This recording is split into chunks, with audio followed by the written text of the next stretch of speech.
Meu pai me chamou de inútil diante da família e disse que eu só dava despesa, até o juiz bateu o martelo lendo o testamento. Eu nunca achei que ouviria as palavras que meu pai disse naquela noite. Pior, nunca imaginei que ele diria aquilo na frente de toda a família. Mas aconteceu, e até hoje o som da voz dele ecoa na minha cabeça como uma sentença que não tem apelação. Era um jantar de domingo, daqueles que minha mãe insistia em manter como tradição de família.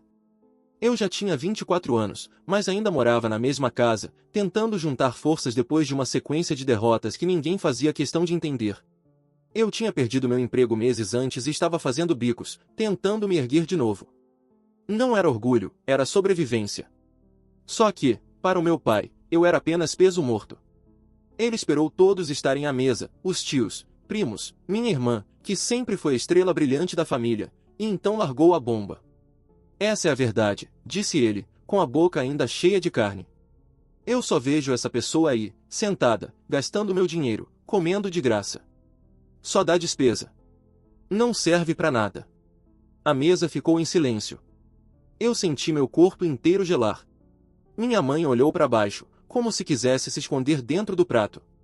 Minha irmã suspirou com aquele ar de superioridade, como se estivesse confirmando tudo o que ele dizia. E eu? Eu não consegui reagir. Minhas mãos tremeram tanto que eu mal consegui segurar o garfo. Meus tios riram de forma nervosa, tentando quebrar o clima, mas meu pai não parou. Eu já falei, inútil. Não sabe trabalhar, não ajuda em nada. Quando eu morrer, quem vai sustentar essa criatura? Aquilo me atravessou como uma lâmina. Não foi só a humilhação pública. Foi o fato de ser dito por alguém que eu, durante toda a infância, tentei agradar. Meu pai sempre foi aquele homem duro, que nunca elogiava nada, mas eu me agarrava à esperança de um dia ser reconhecido. E, em vez disso, ele me expôs como se eu fosse um estorvo, um erro que ele queria apagar. Terminei o jantar em silêncio. Não chorei na frente deles, mas quando subi para o quarto, engoli o choro até minha garganta doer. Passei a noite acordado, olhando para o teto, pensando se a vida realmente tinha algum sentido. A sensação era de que eu não tinha lugar no mundo, de que nem mesmo dentro da minha própria casa eu era bem-vindo. Nos dias seguintes, eu tentei agir como se nada tivesse acontecido, mas cada palavra dele me corroía. Saí de casa, comecei a dormir no sofá de um amigo, porque simplesmente não dava mais. Minha mãe me ligava às escondidas, dizendo que entendia, mas nunca tinha coragem de enfrentar meu pai. E minha irmã, ela fazia questão de postar fotos mostrando quanto era orgulhosa da família, sempre reforçando quanto ela tinha conquistado, enquanto eu era o fracasso oculto. Foi nessa fase que eu percebi que ou eu me reconstruía ou iria me perder de vez. Comecei a aceitar qualquer trabalho, entregas, serviços de limpeza, pequenos reparos. No começo, parecia humilhante, mas a cada dia eu sentia um grãozinho de dignidade voltando. Com o tempo, fui juntando algum dinheiro, consegui alugar um quarto simples, finalmente, me afastei daquela casa que cheirava a desprezo. Foram anos de silêncio. Meu pai nunca me procurou. E eu nunca mais pisei naquela mesa de jantar.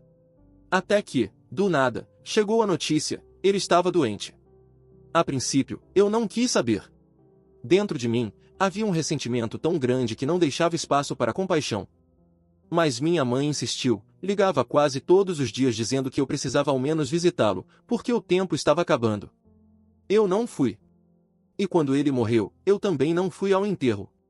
Achei que minha relação com ele tinha terminado ali, com a terra cobrindo o caixão. Mas não.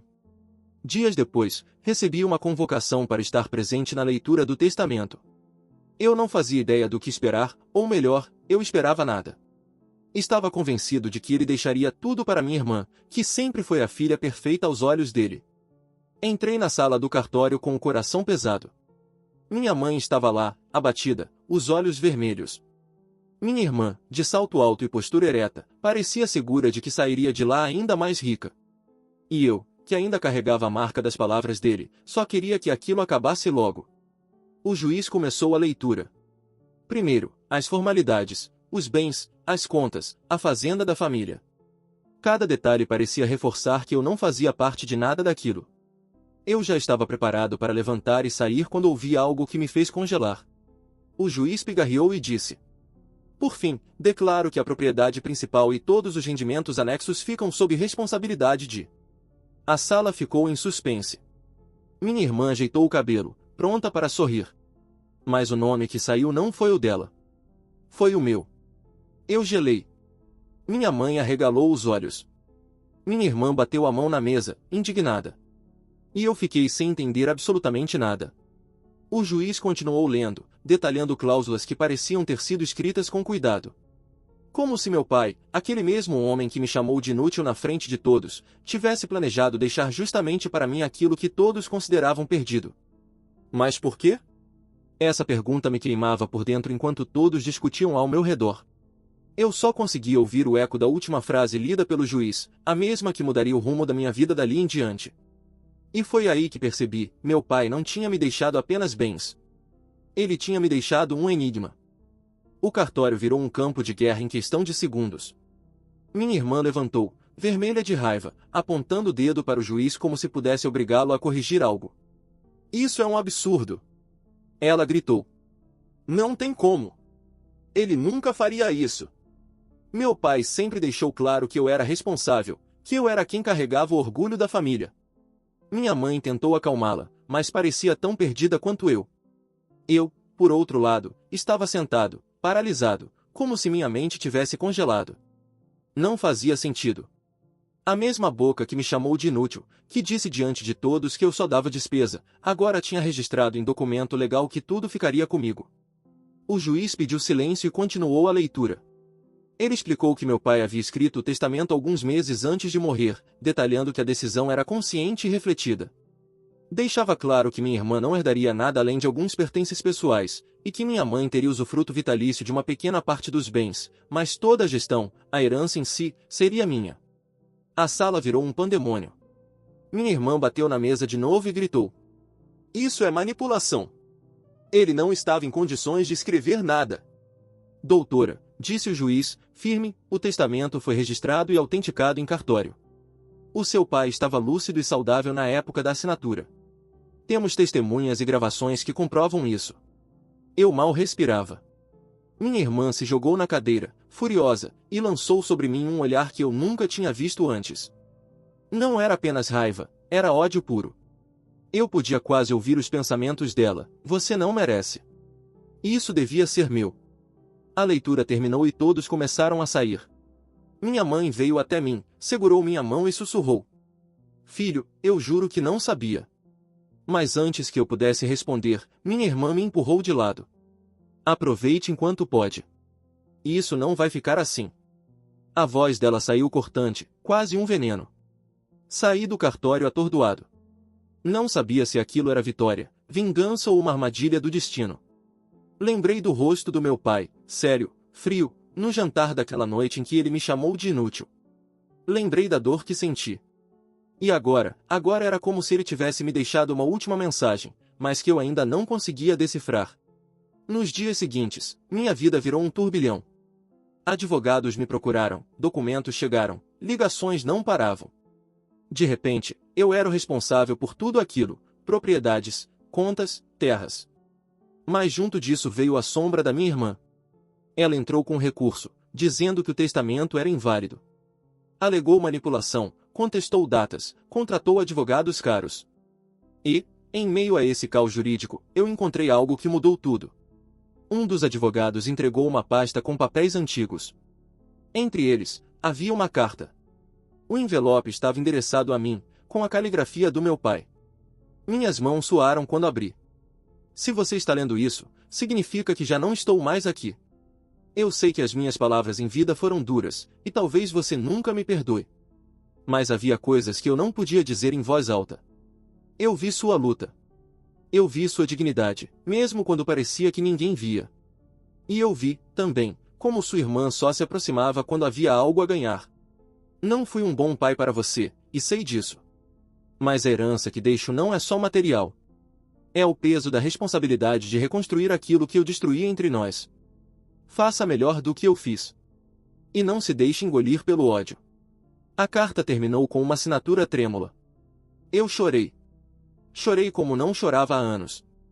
Aquelas linhas eram uma mistura de arrependimento e reconhecimento tardio. Ainda assim, eu não sabia se era o suficiente para apagar as feridas.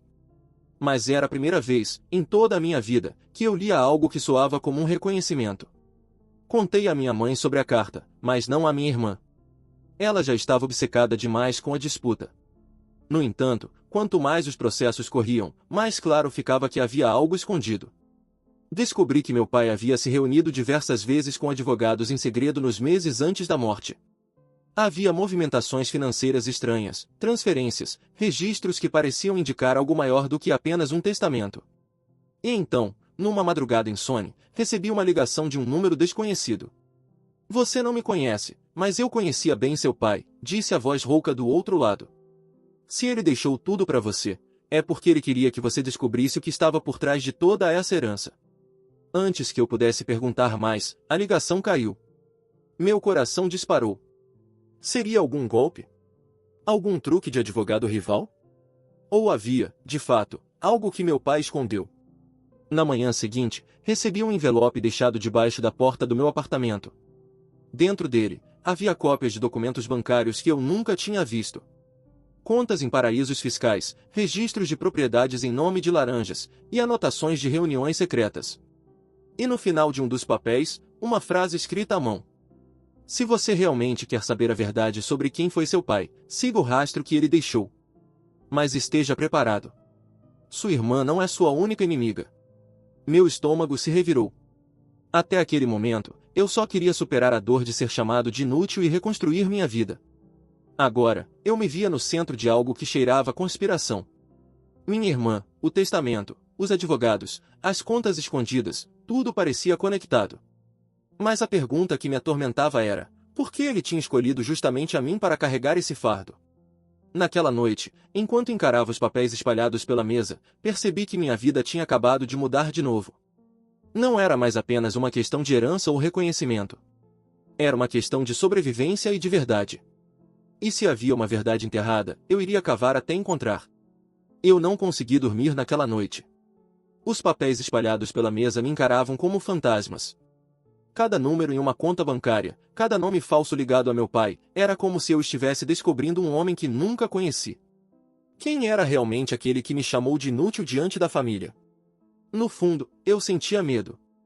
Medo de descobrir que a minha vida inteira tinha sido construída em cima de uma mentira, medo de perceber que meu pai não era apenas duro ou injusto, mas alguém envolvido em coisas muito mais pesadas. Na manhã seguinte, decidi começar a investigar. Peguei o envelope misterioso e analisei tudo com calma. Havia uma série de transferências para contas no exterior, mas uma chamou minha atenção, um depósito recorrente para uma empresa com sede em outra cidade. O nome era vago, quase genérico, mas parecia ter importância. Resolvi ir até lá.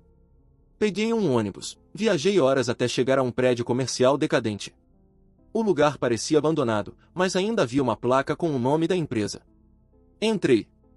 O hall estava vazio, só uma recepcionista idosa, que me olhou como se já soubesse quem eu era. Você é filho dele, não é? Ela perguntou, sem rodeios. Eu travei. Do senhor Antônio? Hesitei, tentando não demonstrar nervosismo. Ela assentiu. O coração disparou. Ele vinha aqui todo mês, ela continuou. Mas nunca vinha sozinho. Sempre com um homem de terno, que parecia mais guarda-costas do que parceiro de negócios. Eles subiam, conversavam, e depois sumiam por horas. Você sabe sobre o que eles tratavam? Perguntei. Ela olhou ao redor, baixou a voz. Eu não sei de tudo, mas sei que havia dinheiro sujo envolvido. E sei que ele confiava em você. Aquilo me pegou desprevenido. Como assim confiava em mim? Ele nunca demonstrou isso em vida. Ela respirou fundo. Ele dizia que você era o único que não estava corrompido. Que não tinha se vendido como os outros. Talvez por isso ele tenha deixado tudo para você. Saí de lá com mais perguntas do que respostas. Se meu pai estava envolvido em esquemas ilegais, por que justamente eu tinha herdado toda a responsabilidade? Eu não queria carregar aquele peso. Eu só queria ser livre da sombra dele. Mas parecia tarde demais. Na mesma noite, recebi uma mensagem anônima. Pare de cavar. Não é seguro. O celular quase caiu da minha mão. E, como se não bastasse, minha irmã começou a apertar o cerco. Ela me ligava gritando, me chamando de ladrão, dizendo que ia me destruir. Em uma das audiências, ela perdeu completamente o controle, me acusando diante do juiz de ter manipulado nosso pai, de ter falsificado papéis. Eu fiquei em silêncio, mas por dentro o sangue fervia. Não porque ela me acusava injustamente, mas porque eu mesmo já não sabia a extensão da verdade. Foi nesse ponto que encontrei algo que me gelou a espinha. Revirei os documentos do escritório de meu pai, que agora estavam sob minha guarda, e no fundo de uma gaveta havia uma pasta com fotos. Fotos de pessoas que eu não conhecia. Homens e mulheres, em reuniões discretas, apertos de mão, envelopes sendo trocados. Era como um dossiê. E em uma das fotos, para minha surpresa, estava minha irmã. Ela parecia mais jovem, em um restaurante luxuoso, rindo ao lado de um dos homens que também aparecia em outras imagens. O mesmo homem que a recepcionista havia descrito como o parceiro de meu pai. Minha mente explodiu. Será que minha irmã já sabia de tudo? Será que ela estava envolvida?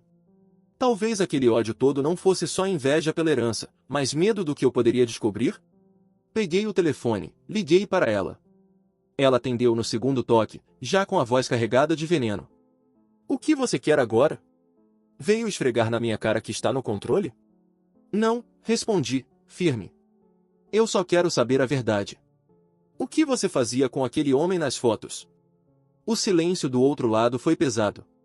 Ouvi apenas a respiração dela, acelerada. Onde você conseguiu essas fotos? Ela sussurrou, finalmente. Isso não importa. Eu quero saber o que você sabe. Ela desligou. Meu coração quase saiu pela boca. Se antes eu desconfiava, agora eu tinha certeza de que havia muito mais do que uma simples disputa por herança. Minha irmã estava envolvida até o pescoço. E talvez o testamento tivesse sido a forma do meu pai me proteger, mesmo que de uma maneira torta e cruel. Nos dias seguintes, comecei a notar coisas estranhas. Um carro preto parado perto do meu prédio, pessoas que pareciam me seguir quando eu saía para trabalhar. Não era paranoia, era real. Até mesmo um dos advogados comentou que talvez eu devesse tomar cuidado, porque havia muitos interesses em jogo. Naquele momento, percebi que eu tinha duas escolhas: fugir de tudo, vender os bens, sumir e esquecer que um dia existiu o testamento. Ou enfrentar o legado que meu pai tinha me deixado, encarar a podridão, expor quem precisava ser exposto. E, pela primeira vez na vida, eu senti que talvez eu tivesse força para encarar. Não porque confiava em mim mesmo, mas porque eu não queria ser para sempre o inútil que ele disse que eu era. Naquela madrugada, sentei diante da mesa com todas as pastas abertas e decidi, eu ia seguir o rastro até o fim, custasse o que custasse. Só que, enquanto eu organizava os documentos, ouvi um barulho seco na porta. Corri para ver, alguém tinha deixado mais um envelope por baixo dela. Dentro, apenas uma frase escrita em letras maiúsculas. Você está mexendo com gente errada. Meu corpo inteiro tremeu. Eu estava no meio de algo maior, e agora já não tinha volta. A carta com a ameaça não saiu da minha cabeça. Dormi mal, acordava a cada barulho, como se alguém estivesse prestes a arrombar minha porta. Minha vida, que já tinha sido marcada pelo peso das palavras do meu pai, agora estava atravessada pelo medo real, físico, de que algo ruim pudesse acontecer a qualquer momento. Na manhã seguinte, antes mesmo de tomar café, recebi uma mensagem de voz no celular. A voz era masculina, grave, e dizia apenas: se você não parar de fuçar nos negócios do seu pai, vai acabar como ele. Meu estômago embrulhou. Acabar como ele? A versão oficial era que meu pai tinha morrido de complicações respiratórias. Seria possível que essa história tivesse sido uma fachada? Será que ele tinha sido eliminado porque sabia demais, ou porque tentou sair do jogo? O medo me dominava, mas ao mesmo tempo um fogo estranho começava a queimar dentro de mim. Pela primeira vez na vida, eu sentia que havia algo maior do que eu por trás da minha dor. E talvez a única forma de me reconstruir fosse encarar aquilo até o fim. Peguei as fotos, os papéis e fui até a casa da minha mãe. Precisava de respostas. Quando cheguei, ela estava na cozinha, os olhos fundos, claramente abatida. Sentei-me à mesa e mostrei a ela tudo o que eu tinha encontrado. Ela ficou em silêncio por longos minutos. Eu quase podia ouvir o peso da respiração dela. Até que finalmente falou. Eu sabia de algumas coisas, mas não de tudo. Ela ajeitou o lenço no pescoço, evitando meu olhar. Seu pai sempre foi muito reservado com os negócios. Ele não confiava nem em mim. Mas, eu desconfiei, sim. Várias vezes. E sempre que eu perguntava, ele dizia que estava protegendo a família. Protegendo? Retruquei, quase rindo de nervoso. Me humilhando na frente de todo mundo? Me chamando de inútil? Era assim que ele me protegia? Ela fechou os olhos, como se minhas palavras fossem facadas. Eu não vou justificar o que ele fez com você. Eu vi, eu ouvi, eu sei a dor que você carregou. Mas, talvez fosse o jeito dele de afastar você disso. De te manter longe da sujeira. Aquelas palavras ficaram ecoando na minha cabeça. E se fosse verdade? E se todo o desprezo que ele demonstrava fosse uma máscara para me impedir de me aproximar do que ele estava envolvido? Antes que eu pudesse continuar a pressioná-la, ouvimos uma batida forte na porta. Minha mãe se levantou assustada. Quando abri, não havia ninguém. Apenas outro envelope jogado no chão. Dessa vez, dentro havia uma foto. Eu, entrando no prédio onde ficava tal empresa suspeita. Na parte de trás, alguém escreveu a caneta: "Estamos de olho em você." Minha mãe quase desmaiou. Eu a segurei pelos ombros e prometi que ia resolver aquilo, mas a verdade é que eu mesmo não sabia como. Foi aí que decidi procurar a recepcionista novamente. Aquela senhora parecia saber mais do que havia me contado. Voltei ao prédio, mas, ao chegar, o lugar estava completamente fechado. A placa tinha sido retirada, as salas esvaziadas. Era como se a empresa nunca tivesse existido. O desespero me atingiu. Alguém estava apagando os rastros. E eu estava correndo contra o tempo. De volta em casa, analisei melhor os documentos bancários. Uma das contas tinha depósitos vindos de uma construtora muito conhecida na cidade. Resolvi investigar. Fui até o endereço da sede, fingindo ser cliente, consegui observar algumas movimentações estranhas, reuniões discretas, homens saindo com pastas pretas, carros de luxo entrando e saindo sem registro oficial. Enquanto observava de longe, senti um arrepio. Um carro preto estacionou na rua oposta e, de dentro, um homem de terno me encarava fixamente. Não precisei de muito para entender, eu estava sendo seguido. Voltei para casa apavorado, mas dentro de mim o ódio estava crescendo. Não era só pelo que estavam fazendo comigo agora. Era pelo que tinham feito antes. Pela forma como meu pai me destruiu emocionalmente, pela forma como minha irmã tentava me esmagar, pelo silêncio da minha mãe. Era como se toda a minha vida tivesse sido construída para que eu fosse a parte descartável. Mas, ironicamente, eu era agora o centro de tudo. Nessa mesma noite, recebi uma ligação inesperada. Era minha irmã. "Escuta aqui", disse ela, com a voz trêmula de raiva. "Eu sei que você está fuçando nos papéis. Sei que já descobriu mais do que devia. Se você abrir a boca, eu acabo com você. Você já tentou, não foi?" Respondi, com firmeza. "Foi você quem mandou aquelas ameaças?" Ela riu, seca. "Se eu quisesse te destruir, você já estaria no chão há muito tempo. Não se engane, irmãozinho, tem gente muito mais perigosa envolvida nisso. E você não tem a menor ideia de onde se meteu." O silêncio que se seguiu foi sufocante. Antes de desligar, ela disse: "A única coisa que você precisa saber é: papai não morreu como você pensa." O coração quase saiu pela boca. "Como assim?" Gritei, mas a ligação já havia caído. Fiquei encarando o celular, sem acreditar no que tinha ouvido. Meu pai não morreu como eu pensava? Voltei à carta que ele me deixou. Reli cada linha, procurando pistas escondidas. Havia uma frase que eu nunca tinha dado atenção: "Faça melhor do que eu fiz. E não se deixe engolir pelo ódio." E se aquilo fosse mais do que conselho? E se fosse um aviso? Na madrugada seguinte, não aguentei. Fui até o cemitério. Precisava ver com meus próprios olhos o túmulo dele. A noite estava fria, o vento cortava, e eu caminhei entre as lápides com uma sensação de que alguém me observava. Quando cheguei diante da sepultura, fiquei ali parado, encarando a pedra fria com o nome dele gravado. De repente, ouvi passos atrás de mim. Me virei rápido e vi uma silhueta se afastando entre as árvores. Corri, mas não alcancei. Apenas encontrei, preso em um dos galhos, um pedaço de papel amassado.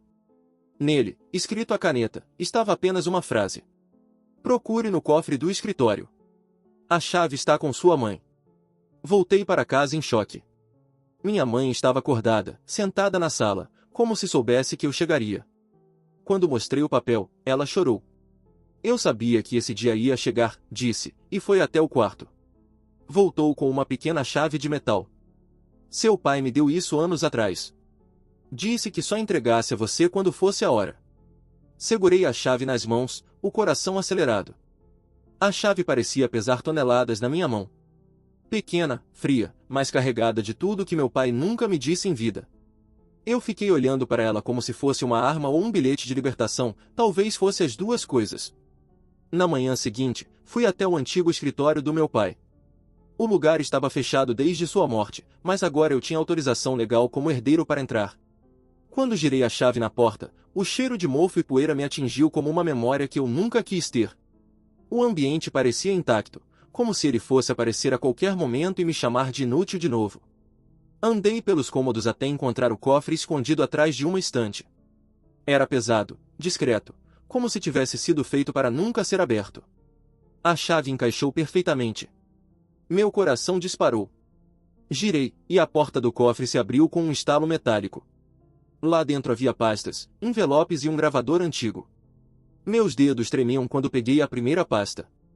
Documentos bancários, comprovando tudo que eu já havia visto, contas no exterior, transferências suspeitas, nomes falsos.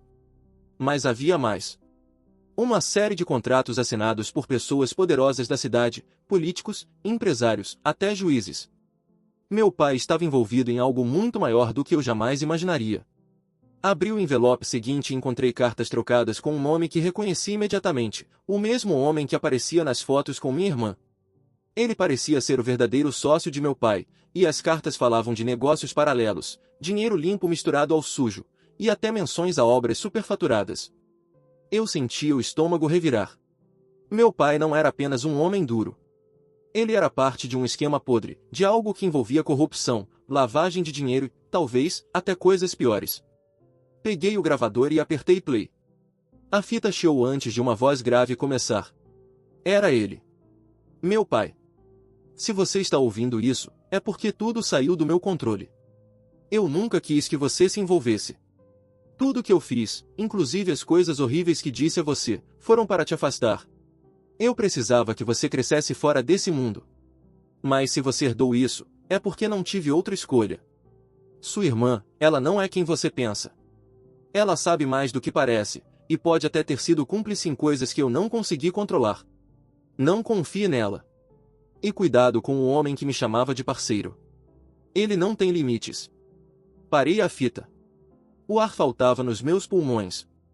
Meu pai estava confessando, de maneira torta, que o desprezo que me direcionou fazia parte de uma estratégia para me proteger. Mas ao mesmo tempo, admitia que havia perdido o controle, que estava cercado. As peças começaram a se encaixar. Talvez ele não tivesse morrido apenas por doença. Talvez tivesse sido eliminado porque sabia demais ou porque quis sair do jogo. E, de alguma forma, ele tinha colocado tudo nas minhas mãos, como se eu fosse a última chance de expor aquilo. Fechei os olhos, tentando processar. Eu sentia raiva, dor, confusão e um medo crescente. Porque agora eu tinha provas. Provas que poderiam derrubar gente grande. E se eles descobriram que eu já estava mexendo nisso, não iam parar até me calar. Naquela noite, não voltei para casa. Fiquei em um hotel barato, carregando comigo apenas o gravador e algumas cópias dos documentos. Não confiei em deixar tudo no mesmo lugar. Enquanto ouvia a fita repetidamente, recebi uma ligação. Era minha irmã. Eu sei que você encontrou o cofre, disse ela, sem rodeios. Você não faz ideia da merda em que está se metendo. Então me explica. Explodi. O que você sabe? Qual foi o seu papel nisso tudo? Do outro lado, silêncio. Depois, a voz dela saiu baixa, quase um sussurro. Eu avisei papai para não confiar nele. Eu tentei. Mas ele era teimoso demais. Agora, se você expuser o que encontrou, não vai ser só você que vai pagar. Eu também estou na linha de tiro. Eu tremi. Pela primeira vez, a voz dela não parecia apenas de ódio ou inveja. Havia medo genuíno. Me diz quem é esse homem, insisti. Quem está por trás disso? Ela respirou fundo. Se eu falar, a gente morre. Se eu calar, a gente também morre. Escolhe o que dói menos. E desligou. Aquela frase ficou me assombrando. Escolhe o que dói menos. Mas eu não conseguia escolher. Parte de mim queria sumir, desaparecer, nunca mais ouvir falar de testamento, de meu pai, de nada. Mas outra parte queria gritar para o mundo inteiro o que estava acontecendo, mostrar que eu não era o inútil que ele me pintou. Mostrar que eu tinha valor. Nos dias seguintes, comecei a receber mensagens estranhas. Fotos minhas andando na rua, recados ameaçadores colados no para-brisa do meu carro. Uma vez, encontrei a porta do meu apartamento arrombada. Nada havia sido levado, eles só queriam me mostrar que podiam entrar quando quisessem. A paranoia cresceu. Passei a olhar por cima do ombro o tempo todo, verificar portas e janelas 3, 4 vezes antes de dormir. Mas junto com o medo vinha também uma espécie de adrenalina. Eu não era mais passivo. Agora, eu estava no centro daquilo, e tinha algo que eles não podiam ignorar: provas. Decidi procurar um jornalista investigativo conhecido por bater de frente com gente poderosa. Marquei um encontro em um café discreto e levei algumas cópias dos documentos. Ele ouviu, sério, e disse: "Isso aqui é explosivo. Mas você entende o risco, não entende? Eles não vão hesitar em te silenciar." "Eu já estou marcado", respondi. "Se for para cair, que seja fazendo alguma coisa." Ele prometeu analisar os papéis e verificar a autenticidade. Disse que, se conseguisse confirmar, publicaria. Saí dali com uma mistura de esperança e terror. Naquela noite, quando voltei ao hotel, encontrei a janela aberta, mesmo eu tendo certeza de que a deixei trancada. Em cima da cama havia outro bilhete, escrito em letras grandes: "A próxima vez não será só um aviso." Meu corpo gelou. Eu estava sozinho, cercado, sem saber em quem confiar. Mas uma coisa era clara: eu tinha cruzado uma linha da qual não havia retorno. Agora, ou eu expunha a verdade, ou seria enterrado junto com ela.